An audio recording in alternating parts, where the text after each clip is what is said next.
दोस्तों, कभी कभी किसी की अहमियत उसके जाने के बाद पता चलती है। आज की कहानी कुछ ऐसी ही है। एक लड़का जिसको उसके पिताजी रोज डांटा फटकारा करते थे। जैसे किसी डॉक्टर की दवाई चल रही हो, सुबह, दोपहर, शाम, वैसे ही उसको डांटते फटकारते थे। और यह बात उसकी माँ को बहुत बुरी लगती थी।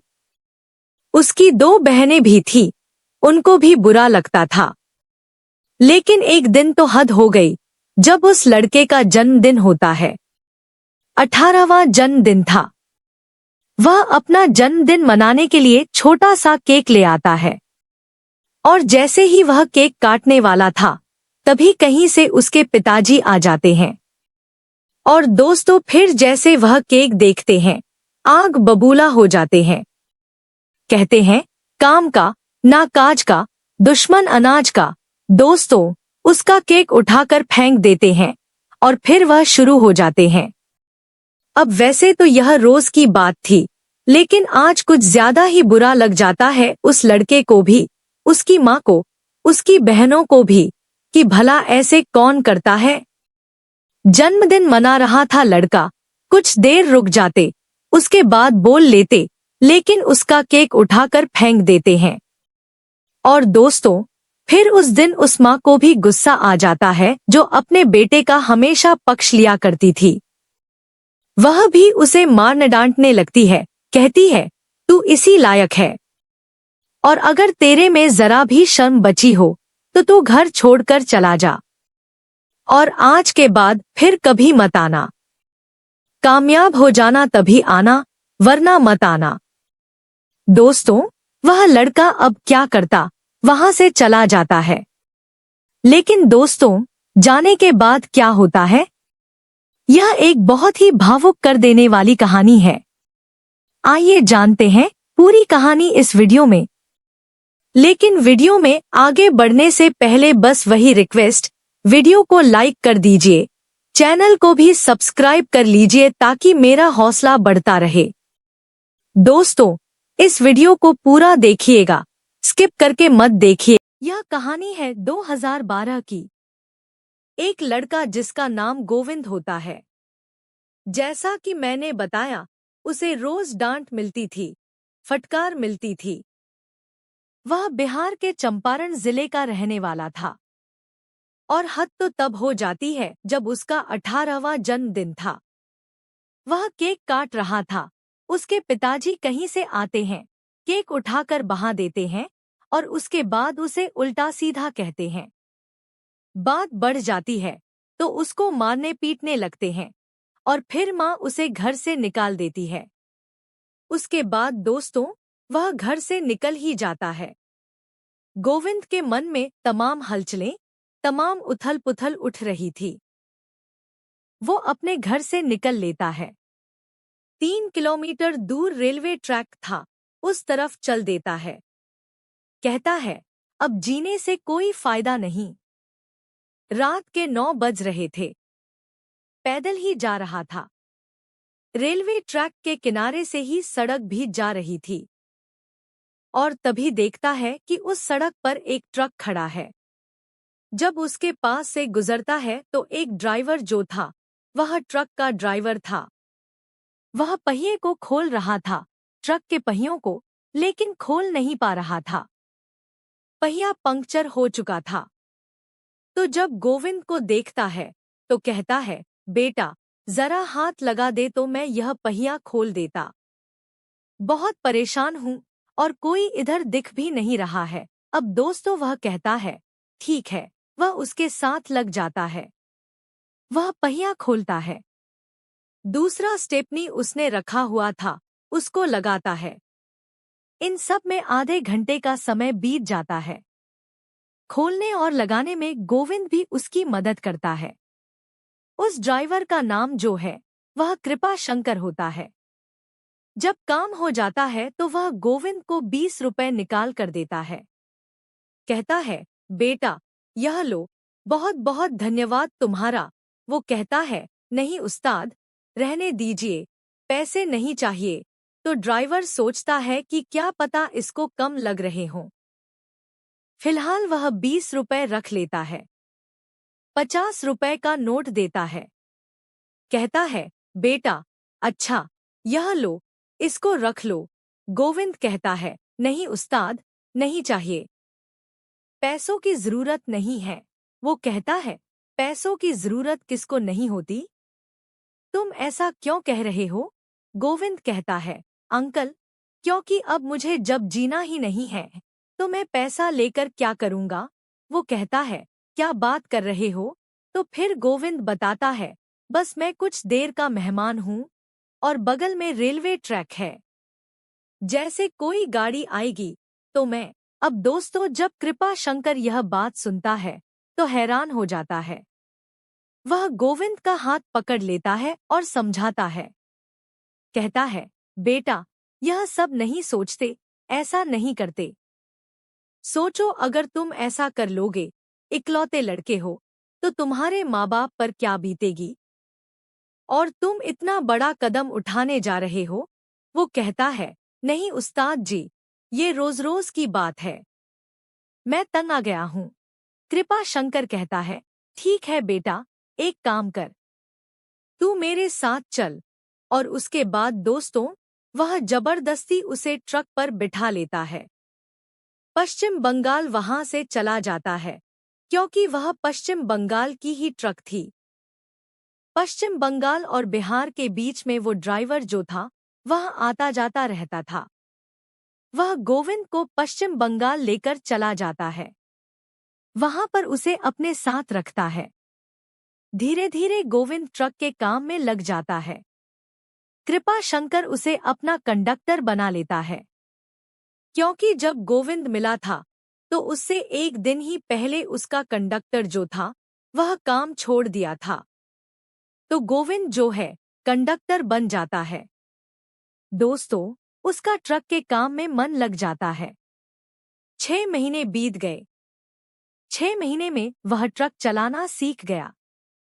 और जब वह एक अच्छा ड्राइवर बन गया तो कृपा शंकर ने उसे कहा, बेटा, एक काम कर, अब तेरे घर वालों की बहुत याद आती होगी तेरी।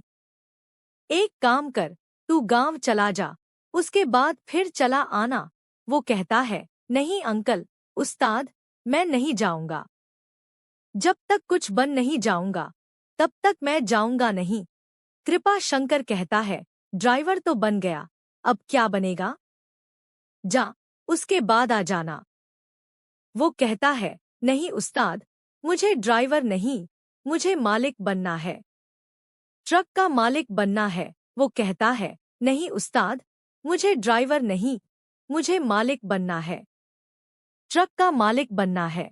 गोविंद का यह जज्बा सुनकर कृपा शंकर पहले तो हैरान रह गया। वह सोच में पड़ गया कि यह लड़का तो कुछ बड़ा ही करने का सपना लेकर आया है। फिर वह मुस्कुराया और बोला, ठीक है बेटा, अगर तेरे अंदर इतनी आग है तो मैं भी तेरे साथ हूँ। अब दोनों फिर से अपने काम में लग गए। गोविंद दिनरात मेहनत करता, सीखता, समझता और हर चीज पर नजर रखता। धीरे धीरे वक्त बीतता गया। 1 साल, 2 साल निकल गए। गोविंद अब ट्रक चलाने में इतना माहिर हो गया था कि उसे देखकर बाकी ड्राइवर भी दंग रह जाते थे। वह ट्रक को ऐसे संभालता जैसे कोई अपने बच्चे को संभालता है।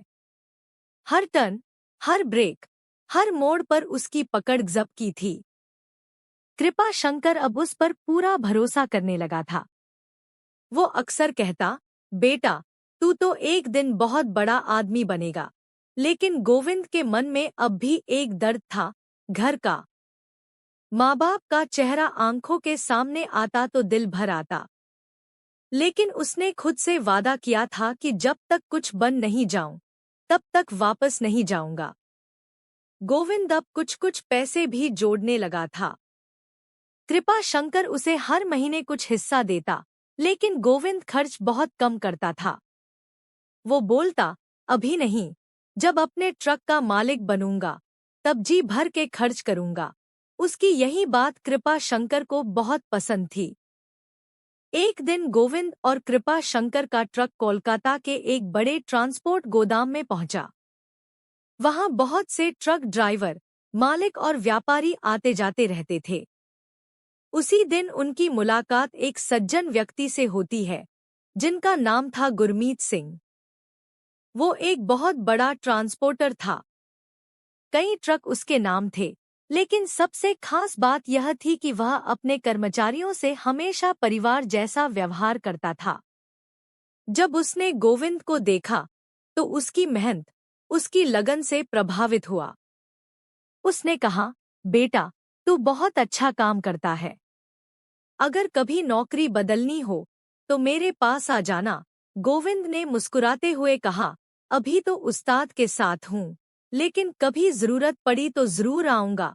कृपा शंकर ने भी गुरमीत सिंह की तरफ देखकर कहा, यह लड़का बड़ा नेक और मेहनती है, इसका भविष्य बहुत उज्जवल है। गुरमीत सिंह ने उस दिन गोविंद को 500 रुपए इनाम दिए। गोविंद ने पहले तो मना किया, लेकिन फिर उस्ताद के कहने पर पैसे रख लिए। दिन बीतते गए, साल बदल गए। गोविंद अब 22 साल का हो गया था। 2016 का साल था। 4 सालों की मेहनत के बाद उसने अपने हाथों में 70,000 रुपए जोड़ लिए थे। और एक दिन उसने कृपा शंकर से कहा, उस्ताद, अब मैं चाहता हूँ कि अपना कुछ काम शुरू करूँ। कृपा शंकर बोला, क्या करेगा बेटा? गोविंद बोला, उस्ताद, अब मैं खुद का ट्रक खरीदना चाहता हूँ।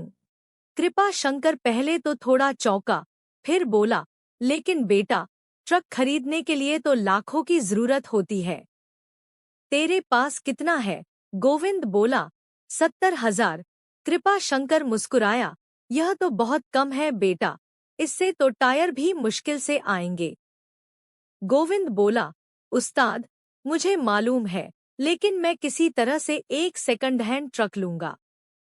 धीरे धीरे उसे ठीक कराऊंगा और खुद चलाऊंगा। कृपा शंकर की आंखों में गर्व और प्यार था। उसने कहा, बेटा, तू जो सोच लेता है, वो कर दिखाता है। चल, मैं तेरी मदद करूंगा। दोनों ने मिलकर पुराने ट्रक मार्केट का रुख किया। बहुत जगह देखने के बाद एक पुराना ट्रक मिला। हालत खराब थी, इंजन कमजोर, टायर घिसे हुए, लेकिन गोविंद ने उसमें अपनी मंजिल देख ली। दाम था 1,00,000 रुपए 40,000। गोविंद के पास 70 रुपए हजार थे और बाकी 70 रुपए हजार कृपा शंकर ने दे दिए। ट्रक गोविंद के नाम से खरीद लिया गया। जब रजिस्ट्रेशन पूरा हुआ, तो गोविंद की आंखों में आंसू आ गए। उसने ट्रक के आगे लिखा, माँ की दुआ। कृपा शंकर ने पूछा, बेटा, यह नाम क्यों रखा? गोविंद बोला, उस्ताद, क्योंकि अगर मेरी माँ ने मुझे घर से नहीं निकाला होता, तो शायद आज मैं यहाँ तक नहीं पहुँचता। उसकी वही डांट आज मेरी दुआ बन गई। अब गोविंद खुद का मालिक बन चुका था। वह दिन रात ट्रक चलाता, मेंटेन करता और माल ढोने का काम खुद करता था। धीरे धीरे उसका काम बढ़ने लगा।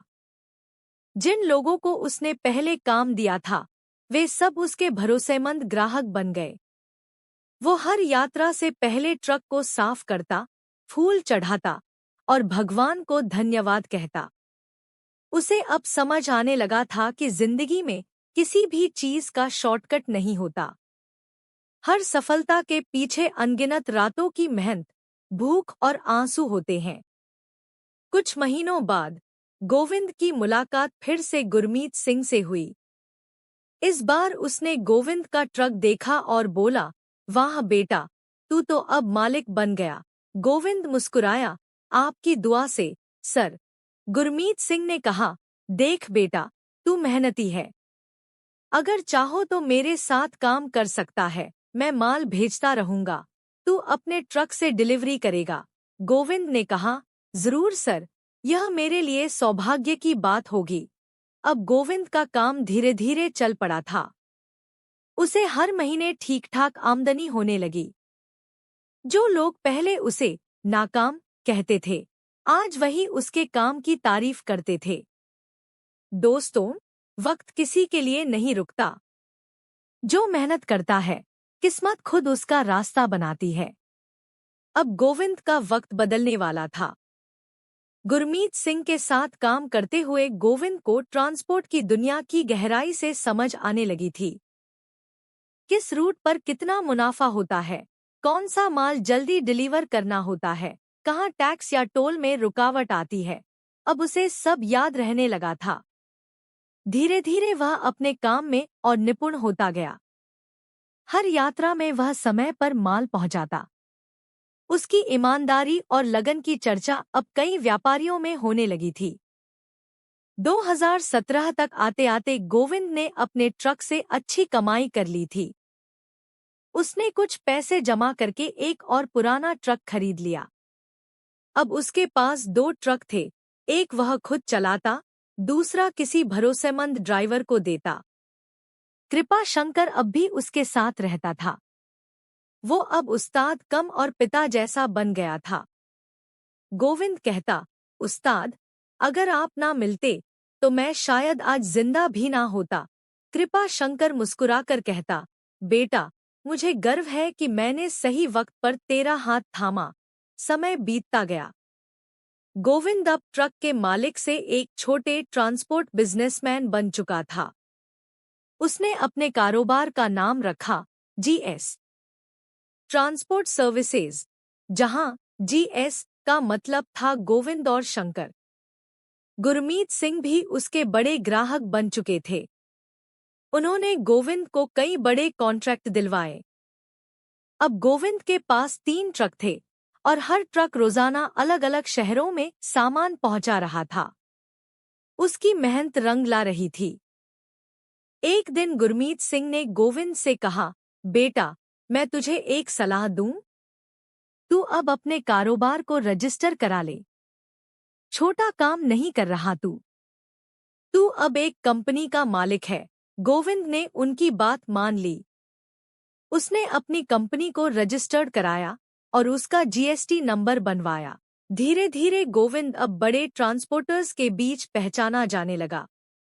जो लोग पहले उसे छोटा ड्राइवर कहते थे, अब उसे गोविंद साहब कहकर बुलाते थे।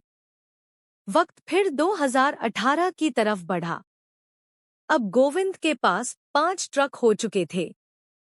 उसके पास स्थायी ग्राहक थे, स्थायी काम था और उससे भी ज्यादा आत्मसम्मान था। लेकिन दोस्तों, इंसान कितना भी बड़ा क्यों न हो जाए, उसके अंदर का बच्चा हमेशा अपने घर, अपनी माँ, अपने परिवार को याद करता है। अब गोविंद के दिल में वही टीस फिर से उठने लगी। उसे माँ की याद आने लगी। वो सोचने लगा, माँ ने कहा था कामयाब होकर आना। अब तो मैं सच में कामयाब हो गया हूँ। वो एक रात ऑफिस में बैठा था। सामने दीवार पर ट्रक की तस्वीरें लगी थी। हर तस्वीर के नीचे लिखा था, मेहनत कभी बेकार नहीं जाती। और तब उसने ठान लिया, अब वक्त है घर जाने का। अगले ही दिन उसने ट्रक को सजाया, फूलमालाएं चढ़ाई और सामने वही लिखा जो हमेशा लिखा था, माँ की दुआ। वो अपने गांव बिहार के चंपारण के लिए निकल पड़ा। रास्ते में पुराने दिन याद आते रहे। रेलवे ट्रैक के पास वो जगह भी देखी जहां उसने पहली बार जीवन खत्म करने की सोची थी। आंखों से आंसू बह निकले। उसने वहीं रुककर हाथ जोड़े और कहा, शुक्रिया भगवान, आपने मुझे खत्म नहीं होने दिया। वो गांव पहुंचा तो पूरा गांव हैरान था। लोग कह रहे थे, अरे, ये तो गोविंद है ना, जो घर छोड़कर चला गया था। अब तो मालिक बन गया। कुछ लोग उसके ट्रक की फोटो खींच रहे थे, कुछ बच्चे दौड़ते हुए उसके पास आ रहे थे। गोविंद ने अपने घर के सामने ट्रक रोका। उसके कदम जैसे जमीन पर नहीं पड़ रहे थे। घर का दरवाजा वही था, लेकिन अब उसके सामने खड़ा लड़का वही नहीं था। अब वो एक मालिक था, एक मेहनती आदमी था। दरवाजा खटखटाया। अंदर से माँ की आवाज आई, कौन है? गोविंद ने कहा, माँ, दरवाजा खोलो, तुम्हारा बेटा आया है। माँ ने जैसे ही दरवाजा खोला, सामने गोविंद को देखा। पहले तो यकीन ही नहीं हुआ। आंखों से आंसू छलक पड़े। वो बोली, गोविंद, तू सच में आ गया? गोविंद माँ के पैरों में गिर पड़ा। बोला, माँ, मैंने कहा था ना कामयाब होकर आऊंगा। देखो माँ, आज मैं मालिक बन गया हूँ। उसकी माँ ने उसे गले लगा लिया। पिताजी भी बाहर आए। पहले तो वो चुप रहे, फिर धीरे से बोले, बेटा, माफ कर देना। हम नहीं जानते थे कि तेरे अंदर इतनी आग है। गोविंद बोला, पिताजी, अगर आपने डांटा नहीं होता तो शायद मैं यह सब नहीं कर पाता। माँ बोली, देखा, मेरी डांट दुआ बन गई। पूरा परिवार रो पड़ा। गांव में जश्न जैसा माहौल हो गया।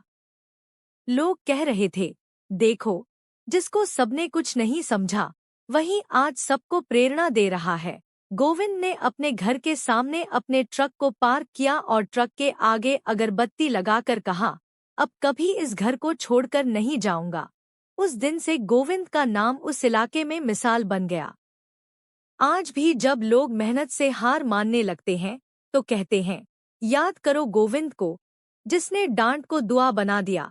दोस्तों, कहते हैं ना, जो अपने सपनों पर विश्वास करता है किस्मत भी उसी का साथ देती है। गोविंद की जिंदगी इसका सबसे बड़ा सबूत है।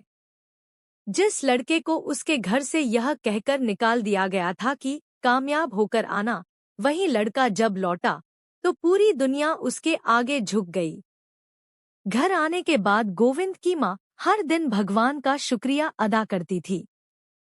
गांव में जब भी कोई बच्चा या नौजवान किसी परेशानी में होता, माँ बस एक ही बात कहती, बेटा, हिम्मत मत हारना, मेरे गोविंद जैसा बनना। अब गांव के हर घर में गोविंद की कहानी सुनाई जाने लगी। पिताजी, जो पहले हर रोज उसे डांटा करते थे, अब हर दिन उसे गले लगाते थे। वो कहते थे, बेटा, मुझे गर्व है कि मैं गलत था, लेकिन तू सही निकला। और गोविंद बस मुस्कुरा देता था। उसने कभी अपने पिताजी से गुस्सा नहीं किया, बल्कि हमेशा यही कहा, पापा, अगर आप डांटते नहीं तो मैं कभी संभलता नहीं। गोविंद ने अपने गांव में गरीब बच्चों के लिए एक छोटा सा स्कूल भी खुलवाया। उसका नाम रखा, माँ की दुआ फाउंडेशन। वो कहता था, अगर मैं किसी की जिंदगी बदल सकूं, तो यही मेरी सबसे बड़ी जीत होगी। हर साल अपने जन्मदिन पर वो उसी जगह जाता, जहां कभी उसने जिंदगी खत्म करने का सोचा था।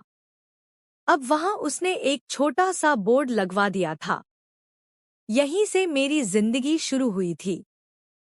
अगर हार मान लेता, तो शायद आज ये दिन ना देख पाता। लोग उस जगह को अब गोविंद पॉइंट कहने लगे। कई बार कॉलेज के स्टूडेंट्स, गांव के लड़के लड़कियां वहां आते और अपने सपनों की बात करते। गोविंद खुद भी कभी कभी वहां बैठकर सोचता, जिंदगी कितनी अजीब है। जब हमें लगता है कि सब खत्म हो गया, तभी असली शुरुआत होती है। गुरमीत सिंह और कृपा शंकर दोनों उसके साथ संपर्क में बने रहे। गुरमीत सिंह ने एक दिन कहा, गोविंद, तुझे देखकर लगता है कि मेहनत का फल वाकई मीठा होता है। और कृपा शंकर ने तो हंसते हुए कहा, बेटा, अब तू मुझे उस्ताद मत कह, अब तू मेरा मालिक है। गोविंद बोला, नहीं उस्ताद, आप हमेशा उस्ताद रहेंगे। मालिक बनने का मतलब सिर्फ पैसा नहीं होता, बल्कि वो इंसान मालिक है जो किसी और की जिंदगी सुधार दे। आपने मेरी जिंदगी बनाई है। अब गोविंद ने अपने ट्रांसपोर्ट बिजनेस को और बढ़ा लिया था। 2020 तक आते आते उसके पास 12 ट्रक हो गए थे। वो अपने गांव के लोगों को नौकरी देने लगा। उसका मकसद था, कोई गोविंद दोबारा घर छोड़ने पर मजबूर ना हो। उसकी कहानी धीरे धीरे सोशल मीडिया पर भी वायरल हो गई। कई अखबारों में उसके बारे में लिखा गया, जिसे घर ने निकाला, उसने अपने घर का नाम रोशन किया। टीवी चैनल वालों ने इंटरव्यू लिया। जब उनसे पूछा गया, गोविंद जी, अगर आप उस दिन ट्रेन के नीचे चले जाते तो क्या होता? गोविंद की आंखें नम हो गईं। उसने कहा, तो शायद आज मेरी माँ की दुआ भी अनसुनी रह जाती। इसलिए मैं हर किसी से यही कहता हूँ, वक्त कितना भी बुरा क्यों ना लगे, एक बार ठहरो जरूर। जिंदगी तुम्हें फिर मौका जरूर देगी। उसके इस जवाब ने लाखों लोगों का दिल जीत लिया। अब गोविंद जहां भी जाता, लोग उसे सलाम करते, बच्चे उससे प्रेरणा लेते। और वो हमेशा कहता, मैं कोई हीरो नहीं हूँ, बस एक आम इंसान हूँ जिसने अपनी हार को जीत में बदल दिया। उसने अपने ट्रक के पीछे एक लाइन लिखवाई, माँ की दुआ के साथ चलता हूँ, इसलिए कभी रुकता नहीं। वो लाइन हर राहगीर के दिल में उतर जाती। गोविंद अब अपनी माँ, पिताजी और बहनों के साथ खुशहाल जिंदगी जी रहा था। हर सुबह वह अपने घर की चौखट छूता और कहता, यहीं से मेरी किस्मत बदली थी। दोस्तों, अगर जिंदगी में कभी कोई तुम्हें कमजोर कहे, तुम्हें नीचा दिखाए, तो याद रखना, वो तुम्हें रोक नहीं रहा, वो तुम्हें बनाने का काम कर रहा है। हर डांट, हर ठोकर, हर असफलता किसी बड़ी सफलता की सीढ़ी होती है। कभी हार मत मानो, क्योंकि गोविंद की तरह अगर तुम अपने दर्द को ताकत बना लोगे, तो एक दिन दुनिया तुम्हारी कहानी सुनाएगी।